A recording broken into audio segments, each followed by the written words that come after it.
so the Center for an Agricultural Economy had a small, quiet beginning in 2005, 2006, 2007. And during that time, all of the job growth that I was describing to you and the increase in food and agricultural businesses in the area really started to increase.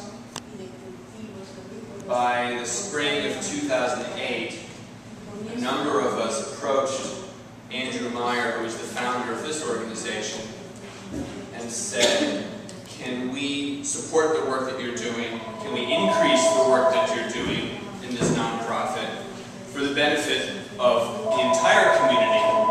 Because we're really seeing a lot of activity starting now, and we're worried that people might be reinventing the wheel, or we're worried that we may miss opportunities to collaborate with each other. And he and the board of directors of the center said, yes, this is a perfect fit. And really what it did is it breathed a lot of new life and energy into this hobby nonprofit that had been pretty small and informal for many, for 3 or 4 years. And so since then, we've purchased a 15-acre property about 1 kilometer that way. We have hired 2 staff. We've set up this presence here in our office on Main Street.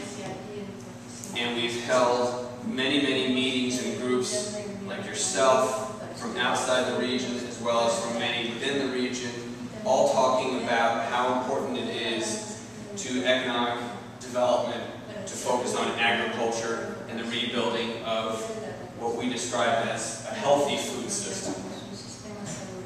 We have this food system in this country now and around the world that is poisoning our planet and is making many of us sick, overweight, all sorts of problems like that. And at the same time as we need to help take care of our environment and increase economic development and job growth, we need to make sure we do it in a way that makes sense.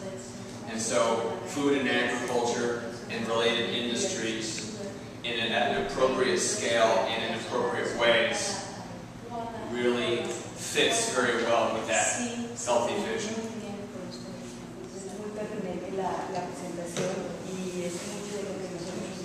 Tratamos de hacer en nuestros países. En Colombia, yo trabajo principalmente con población víctima de la violencia, población desplazada por el conflicto armado, afrocolombianos. Por supuesto, el conflicto ha dejado dolor, desplazamiento, muchas familias desarraigadas de su tierra. Pero algo que hemos logrado ahora es unir a las familias en torno de proyectos similares a los que existen acá. Entonces, la idea es como volver a reubicar familias o tratar de que vuelvan a sus lugares de origen donde fueron desplazados. But I think that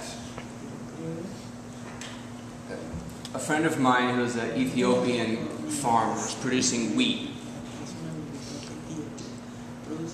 Over the last several decades, as more free trade agreements have come in, him and hundreds of other wheat growers in their area have lost their market for their wheat because it's cheaper for somebody in the United States to grow wheat for them. Ship it halfway around the world to feed their people there. And the only reason why it's cheaper is that the U.S. government subsidizes them to do it. So it's fake.